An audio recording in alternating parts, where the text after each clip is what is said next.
Good morning student. Chemical kinetics का आज ये लेक्चर नंबर 4 है।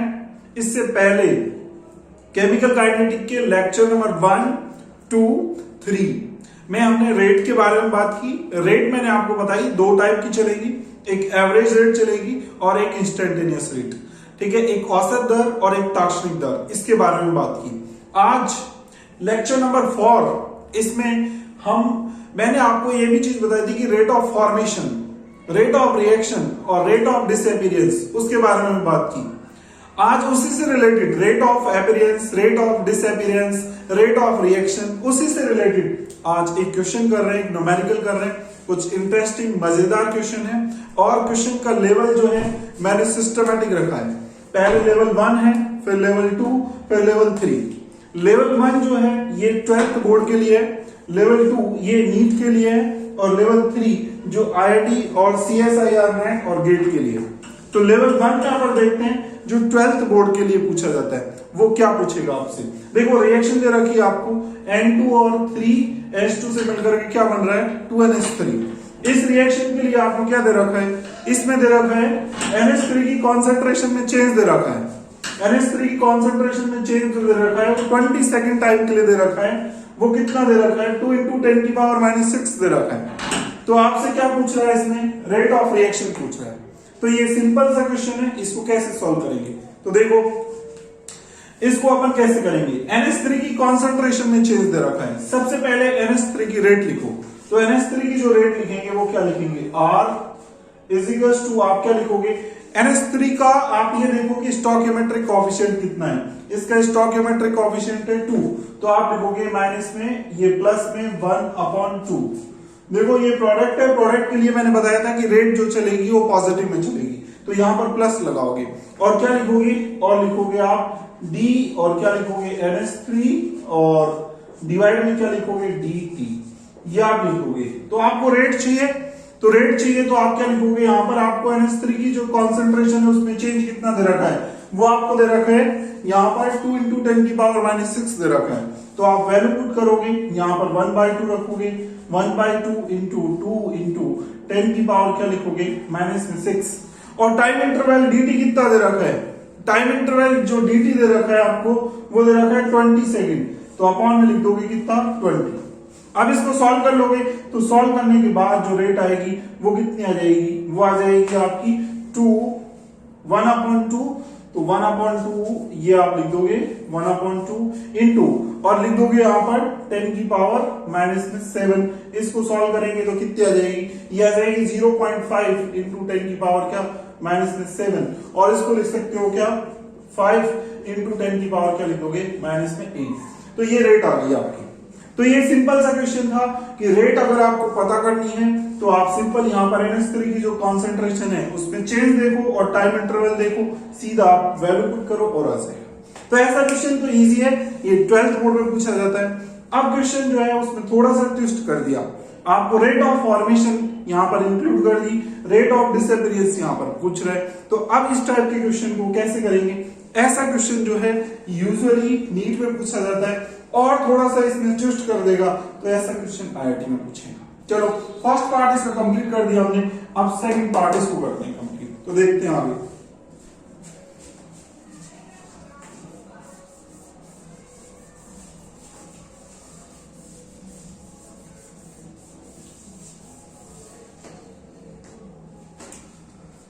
देखो सेकंड पार्ट को कंप्लीट करते हैं। सेकंड पार्ट में क्या पूछ रहे हैं आप ध्यान से देखो। रेट ऑफ फॉर्मेशन दे रखा है आपको, NH3 का रेट ऑफ फॉर्मेशन ये दे रखा है क्वेश्चन में। और क्या पूछ रहा है इसमें H2 का डिसअपीयरेंस पूछ रहा है। तो NH3 का रेट ऑफ फॉर्मेशन आप कैसे लिखोगे। तो देखो जब भी रेट ऑफ फॉर्मेशन की बात करते हैं तो उसमें स्टोइकियोमेट्रिक कोएफिशिएंट को इंक्लूड नहीं करेंगे। तो NH3 के लिए रेट ऑफ फॉर्मेशन लिखो। तो यहां पर अपन लिख रहे हैं rate of formation, rate of formation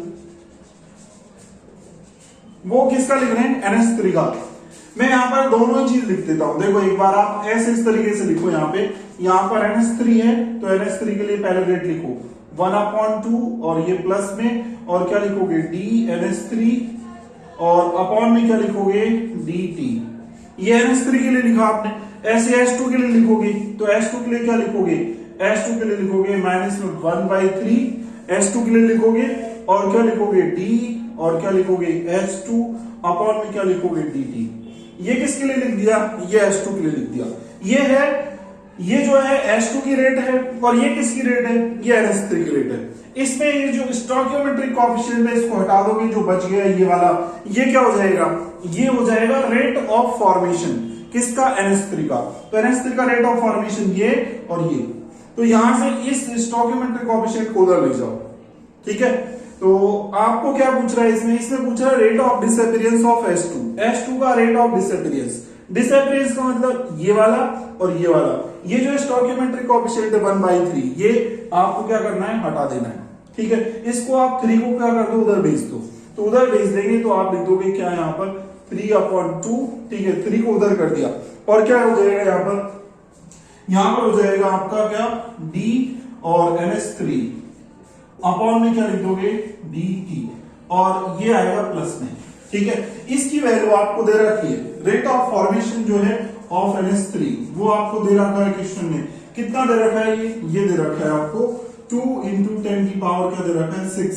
तो रेट ऑफ फॉर्मेशन जो लिखेंगे वो ये वाली वैल्यू है, और फिर जो बच गया इधर वो क्या बचा है नेगेटिव, और क्या लिखोगे d और H2 अपॉन में क्या लिख दोगे dt, ये लिख दोगे, ठीक है।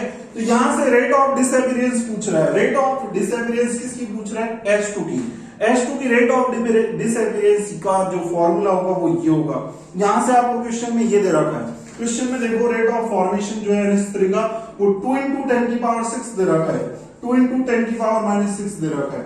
तो ये वाली वैल्यू आपको दे रखी है, तो आप इसमें पुट कर दो, तो इसमें पुट करेंगे तो प्लस 3/2 इंटू में क्या लिखेंगे 2 × 10 की पावर -6। अब यहां से क्या हो गया, 2 से 2 क्या हो गया, कैंसिल हो गया, तो बचा जो वो क्या हो जाएगा, वो हो जाएगा माइनस में DH2 अपॉन में क्या लिख दोगे dt। ये जो आएगा आपका, ये जो आएगा माइनस में DH2 अपॉन dt, ये आ जाएगा rate of disappearance of H2। H2 का रेट ऑफ डिसअपीयरेंस आ गया ये वाला, ठीक है। तो ये कितना आया 3 × 10 की पावर -6। तो इस तरीके से क्वेश्चन पूछेगा। यहां पर N2 के लिए भी पूछ सकता था, S2 के लिए भी पूछ सकता है, S2 के लिए यहां पर पूछा। इस तरीके से क्वेश्चन आपको क्या करना है, सॉल्व करना है। तो rate of formation, rate of disappearance जो है जब भी पूछेगा तो उसको आप इस तरीके से क्या करोगे, सॉल्व करोगे। चलो सेकंड क्वेश्चन हो गया। अब थर्ड क्वेश्चन की बात करते हैं। तो थर्ड क्वेश्चन को देखना है। ये क्वेश्चन थोड़ा सा ट्विस्ट किया है, यहां पर यूनिट जो है, यूनिट, ये जो यूनिट यूज की है इसमें थोड़ा सा बस यहां पर डिफरेंस कर दिया। यहां पर जो यूनिट है वो क्या है, mole litre inverse second inverse, ये यूनिट रखी है। और यहां पर क्या रख दी, यहां पर KG litre inverse second inverse, unit change कर दी। यूनिट चेंज करने से थोड़ा सा क्वेश्चन को क्या कर दिया, ट्विस्ट कर दिया। तो देखो इसको कैसे सॉल्व करेंगे, थर्ड क्वेश्चन को कैसे सॉल्व करेंगे। सेकंड क्वेश्चन आई होप आपको समझ आ गया होगा, फर्स्ट बड़ा इजी था। अब थर्ड पे चलते हैं। तो देखो बात करते हैं थर्ड की।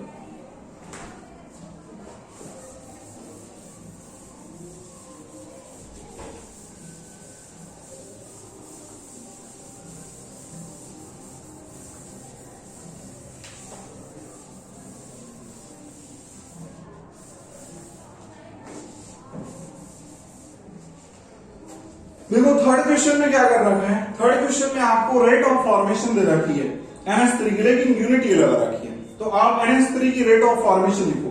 तो NH3 की रेट ऑफ फॉर्मेशन जो लिखेंगे, पहले देखो NH3 और किसकी बात चली है, H2 की बात चली है। तो पहले रेट ऑफ रिएक्शन लिखो। H2 के लिए रेट ऑफ रिएक्शन क्या लिखेंगे, ये लिख दोगे आप माइनस में 1/3, ठीक है, और लिखोगे DH2 अपॉन में क्या लिख दोगे dt। ये H2 की रेट ऑफ डिसअपीयरेंस, और NH3 की rate of appearance, rate of reaction क्या लिखोगे, वो लिखोगे 1/2 और क्या लिख दोगे D और NH3 अपॉन में क्या लिख दोगे dt। ये आपने लिख दिया। अब आप एक काम करो, ये जो है ये यूनिट, ये केजी, इसको आप किस में कन्वर्ट कर दो, इसको मोल में कन्वर्ट कर दो। तो मोल में कैसे कन्वर्ट करेंगे, तो मोल में आप कन्वर्ट करने के लिए क्या करो, देखो यहां पर मोल में कैसे कन्वर्ट किया जाए इसको, तो आप करो 2 × 10 की पावर, यहां पर है -6, ठीक है, केजी है इस केजी को किस में कन्वर्ट करो, ग्राम में। तो ग्राम में कन्वर्ट करने के लिए क्या करें, 3 से मल्टीप्लाई करें, 10 की पावर 3 से मल्टीप्लाई करें, तो ये अभी ग्राम में आ गया। ठीक है, इसको क्या करें, किसकी दे रखी है, NH3 की। तो NH3 का क्या लिखोगे, मोलर मास। NH3 का मोलर मास कितना होता है, वो होता है 17। तो 17 से डिवाइड कर दोगे। ये देखो गिवन मास हो गया और ये क्या हो गया, मोलर मास। गिवन मास को क्या करना है आपको, मोलर मास से डिवाइड कर देना है। तो अब ये जो आ जाएगी टर्म्स, वो क्या आ जाएगा, ये मोल बन जाएगा। ये मोल बन गया आपका। तो मोल में मैं अगर वैल्यू लिखूंगा तो मैं क्या लिखूंगा, मैं लिखूंगा, देखो यहां से क्या लिखेंगे, 2/17 इंटू 10 की पावर, और ये -6 है, ये 3 है, तो क्या लिख दोगे, -3। ये किस में आएगी यूनिट, ये यूनिट आ गई किसमें, मोल। ठीक है, और लीटर इनवर्स और सेकंड इनवर्स, ये मोल में यूनिट आ गई। तो यहां पर यूनिट में जो है चेंज कर दिया हमने, KG, litre inverse, second inverse, इसको किस में कन्वर्ट कर दिया, मोल, लीटर इनवर्स, सेकंड इनवर्स में चेंज कर दिया। तो ये आ गई क्या, रेट ऑफ फॉर्मेशन आ गई, किसकी, NH3 की रेट ऑफ फॉर्मेशन। अब इस NH3 की रेट ऑफ फॉर्मेशन का मतलब है ये वैल्यू आपके सामने आ गई, ये दी है। ठीक है, इसकी हेल्प से क्या करो, रेट ऑफ डिसअपियरेंस निकाल लो।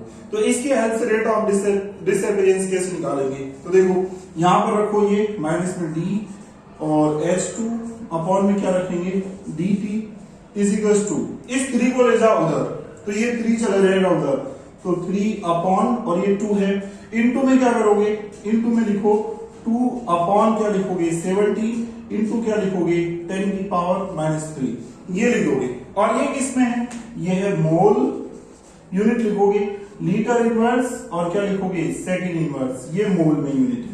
अब देखो यहां पर क्या करोगे, यहां से ये 2 से 2 क्या हो गया, कैंसिल हो गया। तो ये जो वैल्यू आएगी आपकी वो कितनी आ जाएगी, वो आ जाएगी यहां से 3/17। तो कितना आ जाएगा, 3/17 इंटू 10 की पावर क्या लिखोगे, -3। और ये किसमें आया है, ये आया मोल, और क्या आया है, ये लीटर इनवर्स और सेकंड इनवर्स, इसमें यूनिट आई है। अब आपको यूनिट क्या करनी है, चेंज कर देनी है। यूनिट देखो क्या दे रखी है यहां पर, यूनिट जो है, अगर आपको ये यूनिट दे रखी है तो इसी में ही आपको क्या करना है, आंसर निकालना है। तो आंसर आपको इसी में चाहिए, तो आप क्या करो, इस यूनिट को चेंज कर दो। अब देखो मोल है यहां पर केजी लाना है, तो क्या करें, तो थोड़ा सा चेंज करें। देखो मोल इज इक्वल टू क्या होता है, मोल n इज इक्वल टू क्या होता है, गिवन मास W अपॉन में क्या होता है, मोलर मास। मोल आपके सामने दे रखा है, तो आप क्या करो, मोलर मास से क्या कर दो, मल्टीप्लाई कर दो, तो आपके सामने क्या आ जाएगा, W आ जाएगा, मास आ जाएगा आपके सामने। तो मास जो आएगा वो क्या आएगा, n इंटू में क्या लिखोगे, m। तो ऐसे करोगे आप, मास चाहिए आपको, तो क्या करोगे, n इंटू में क्या कर दोगे, m कर दोगे, मल्टीप्लाई कर दोगे। मोल को मोलर मास से मल्टीप्लाई कर दो। यहां पर ये मोल है, इस मोल को किससे मल्टीप्लाई कर दो, मोलर मास। किसके मोलर मास, H2 के मोलर मास। ये जो रेट निकली है, रेट ऑफ डिसअपियरेंस आया है, वो किसके लिए आया है, वो H2 के लिए है। तो H2 का मोलर मास कितना होगा, 2। तो 2 से क्या करो, इसको मल्टीप्लाई कर दो। तो 2 से इसको मल्टीप्लाई कर देंगे तो क्या आ जाएगा, मास आ जाएगा, लेकिन वो किस में आएगा, ग्राम में। तो इसको 2 से मल्टीप्लाई कर दो, ये ग्राम में मास आया अभी। ठीक है, तो ग्राम में अभी मास आया है इसका। अब क्या करोगे, अब इसको केजी में कन्वर्ट करना है, तो ग्राम को केजी में कन्वर्ट करोगे तो 1000 से क्या कर दोगे, डिवाइड कर दोगे। तो डिवाइड बाई क्या कर देंगे, 1000। अगर आप ये करोगे तो फिर क्या होगा, तो उस केस में ये मोल नहीं रहेगा, अब क्या हो जाएगा, केजी।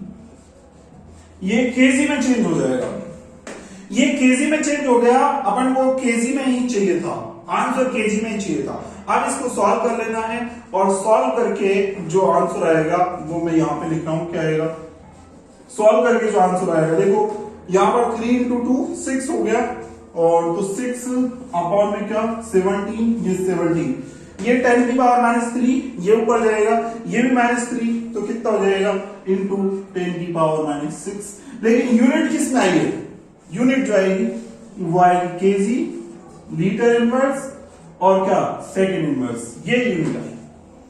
तो इस तरीके से इसको क्या करना है, क्वेश्चन को सॉल्व करना है, ये अप्रोच रखनी है आपको।